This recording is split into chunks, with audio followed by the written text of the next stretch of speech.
मम्मा वो पेंडू सा है, मैंने उसे शादी नहीं करनी। अफशां अपनी माँ से कह रही थी।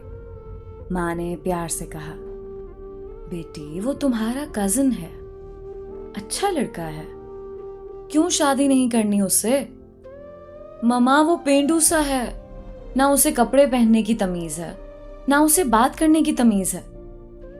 मैं उसके साथ शादी नहीं करूंगी। अफशां, शादी तो करनी पड़ेगी, तुम राजी हो या ना हो। अफशां ने अपने कजन सारिम को कॉल की।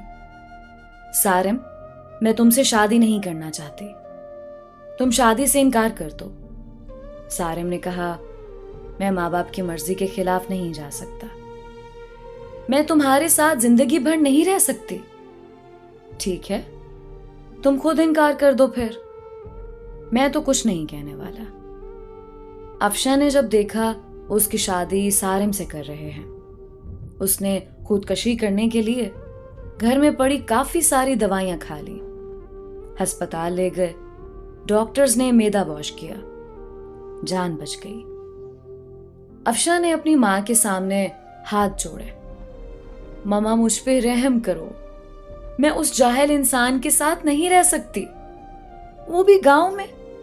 मां ने कहा, बेटी सोच लो, हम सब जानते हैं सारिम बहुत अच्छा लड़का है, क्या हुआ जो वो इतना पढ़ा लिखा नहीं है, वो गांव में रहता है तो, लेकिन वो लड़का अच्छा है।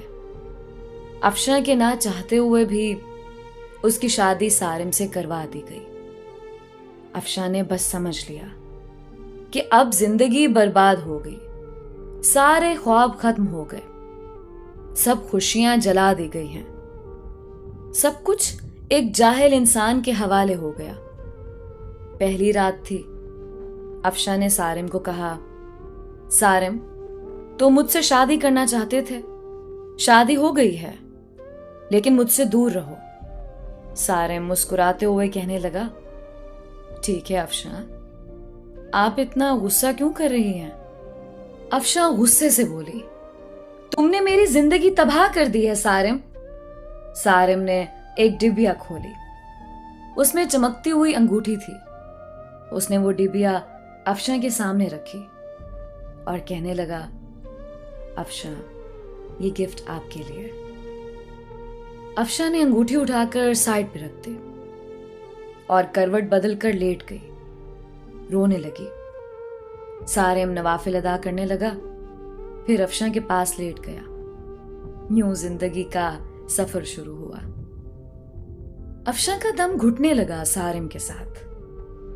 सारिम देखने में खूबसूरत था, बस ज्यादा पढ़ा लिखा नहीं था, डिसेंट सा भी नहीं था।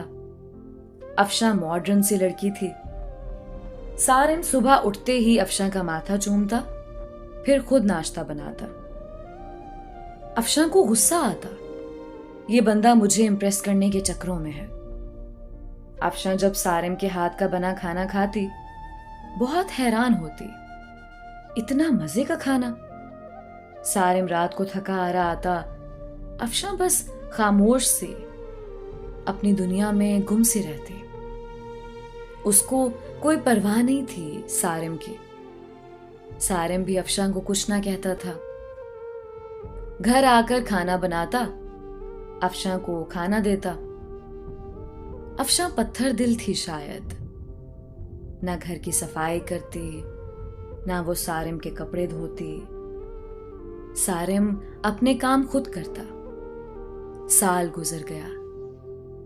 सारिम अफशां की हर बेरुखी चूम कर बर्दाश्त करता।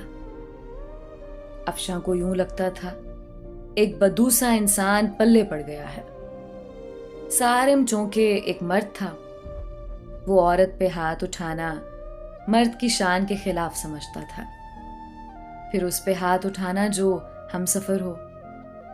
सारिम ने एक दिन कहा, अफशां तुम अपना ख्याल क्यों नहीं रखते पागल, देखो रंग कितना धीमा पड़ गया है तुम्हारा, तुम्हारे बाल देखो कितने रूखे से हो गए। सारिम अफशां के पास बैठ गया। 1 साल के बाद सारिम ने यूं अफशां को छुआ था। अफशा के बालों में ऑयल लगाने लगा। वो बोली, छोड़ दो मुझे सारिम। नहीं छोड़ूंगा। अफशा ने धक्का दिया। ऑयल सारिम के ऊपर गिर गया। अफशा जाने लगी उठकर।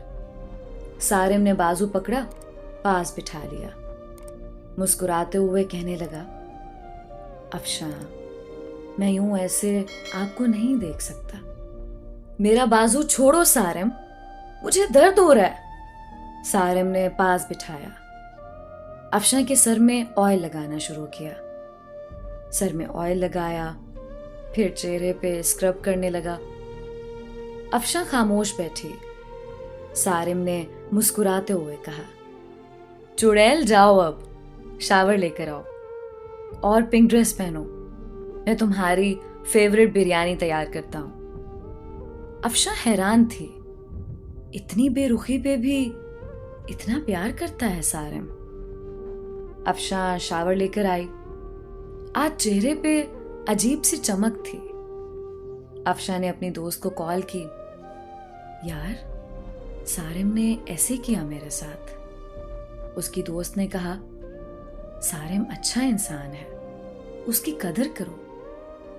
अफशा बोली, वो मुझे इम्प्रेस कर रहा है। उसकी दोस्त ने कहा, अफशा, किस्मत वालों को ऐसे मर्द, ऐसे हमसफर मिलते हैं। इतने में सारिम ने आवाज लगाई, जहां पना, खाना तैयार है, आ जाओ। अफशा मुस्कुराने लगी। आज बिरयानी से मजे की खुशबू आ रही थी। अफशा ने खाना शुरू किया। इतने मजे की बिरयानी थी, उसका दिल चाहा तारीफ करे सारिम की, लेकिन खामोश रही। खाना खाया, कमरे में सोने चली गई। सारिम ने बर्तन उठाए, वॉश करने लगा। बर्तन वॉश करके सारा दिन का थका हारा बेड पे पड़ा सो गया। सुबह उठा, अफशा को उठाया और बोला, अफशा, मेरी जान, नाश्ता तैयार कर दिया है, कर लेना, मैं जा रहा हूं। और हाँ, आज तुम्हारे लिए गिफ्ट लेकर आऊंगा। रात को सारिम घर आया। हाथ में एक गुलाब का फूल था। अफशा गार्डन में कुर्सी पे बैठी थी। हल्की सी हवा चल रही थी। शाम का वक्त था, हल्की सी रोशनी थी। सारिम घुटने के बल बैठ गया। गुलाब का फूल अफशा को दिया। मुस्कुराते हुए कहने लगा, हैप्पी बर्थडे अफशा। अफशा चौंक कर बोली, तुमको कैसे याद है मेरा आज बर्थडे है? हम सफर हूं आपका अफशा। पेपर्स निकाले एक लिफाफे से। अफशा का हाथ पकड़कर कहने लगा, जानती हो ये पेपर्स किस चीज के हैं? अफशा का दिल धड़कने लगा। क्या है ये सारिम? यह हम दोनों की खुशी है अफशा। बताओ सारिम, ये क्या है? वो प्यार भरे लहजे में बोला, ये हमारे नए घर के पेपर्स हैं। मैंने नया घर लिया है और तुम्हारे नाम किया है। अफशा को यकीन नहीं हो रहा था। अफशा ने देखा, नया घर, वो भी मेरे नाम। अफशा कुर्सी पे बैठ गई। आंखों में आंसू आ गए। सारिम, इतनी मोहब्बत। सारिम की आंख से पहली बार आंसू छलका था। सारिम ने कांपती हुई आवाज में कहा, अफशा, एक चीज मांगू? अफशा ने हाँ में सर हिला दिया। अफशा, हमेशा खुश रहना। जानती हो, तुम परी सी हो, मासूम सी। बहुत प्यारी हो तुम। मैं बहुत खुश नसीब हूं, तुम जैसी हमसफर मिली मुझे। अफशा, हमारी शादी को 2 साल गुजर गए, लेकिन हमने कभी एक दूसरे को सीने से नहीं लगाया। मुझे आज सीने से लगा लो ना। अफशा ने ना चाहते हुए आज सारिम को सीने से लगा लिया। सारिम जोर से सीने से लगा। रोते हुए कहने लगा, ये बाहें, क्या पता फिर नसीब हो ना हो। इतना कहकर सारिम कमरे में चला गया। अफशा को समझ नहीं आ रहा था कि क्या करे। वो सारिम को क्या समझती रही। सारिम कितना अच्छा इंसान है, कितना बुरा सलूक किया मैंने सारिम के साथ। अफशा का दिल चाह रहा था कि सारिम की बाहों में समा जाए। सारिम की बेपनाह मोहब्बत। 2 साल में सारिम को इग्नोर करती रही। सारिम फिर भी मुझे चाहता रहा। रात भर अफशा ख्वाब देखती रही। कल सारिम के लिए नाश्ता खुद बनाऊंगी। सारिम को अब दुनिया की हर खुशी दूंगी। सारिम को अब कभी उदास ना होने दूंगी। रात बीत गई। अफशा उठी, नाश्ता तैयार किया। बहुत खुश थी। शावर लिया, सारिम के उठने का इंतजार करने लगी। काफी टाइम गुजर गया, सारिम ना उठा। अफशा कमरे में गई, मोहब्बत से आवाज देने लगी, सारिम उठ जाए, मैंने आज आपके लिए नाश्ता तैयार किया है। सारिम करवट लिए सो रहा था। अफशा ने मोहब्बत से सारिम को छुआ। देखा सारिम का जिस्म ठंडा पड़ चुका है। अफशा ने आगे बढ़कर देखा, सारिम के बिस्तर पे खून पड़ा था, मुंह पे खून लगा हुआ था। अफशा चीखने लगी, जोर जोर से आवाजें देने लगी, सारिम उठ जाओ, ये क्या हुआ है आपको सारिम, उठो ना।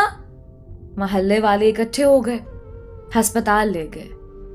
डॉक्टर ने चेक किया और बोला, मैंने कहा था इसे अपना ख्याल रखो, अपना इलाज करवाओ, किसी को साथ लेकर आओ। लेकिन शायद ये जीना नहीं चाहता था। अफशा ने रोते हुए कहा, क्या था सारिम को। डॉक्टर ने एक आह भरी और कहने लगा, सारिम को पिछले 1.5 साल से ब्लड कैंसर था। शायद उसका ख्याल रखने वाला कोई नहीं था। मुझे अक्सर कहता था, डॉक्टर साहब मैं किसके लिए जीऊं, कोई है ही नहीं जो मुझे अपना कह सके। मेरे घर में मेरा इंतजार करने वाला कोई नहीं है, कोई नहीं है जो मुझसे मोहब्बत से पूछे दिन कैसा गुजरा। कोई नहीं है जो मुझे कहे आप थक गए हैं, चलो सर दबा दो।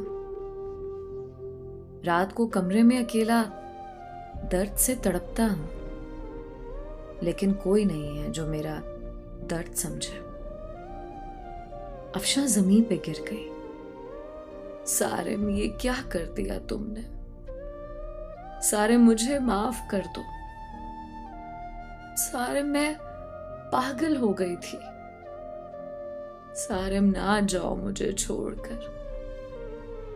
सारिम मैं मर जाऊंगी तुम्हारे बिना। सारिम की लाश सामने पड़ी थी, जो जिंदगी में अफशा की मोहब्बत को तरसता रहा। अफशा सारिम के चेहरे को हाथों में लिए चीख चीख कर रो रही थी।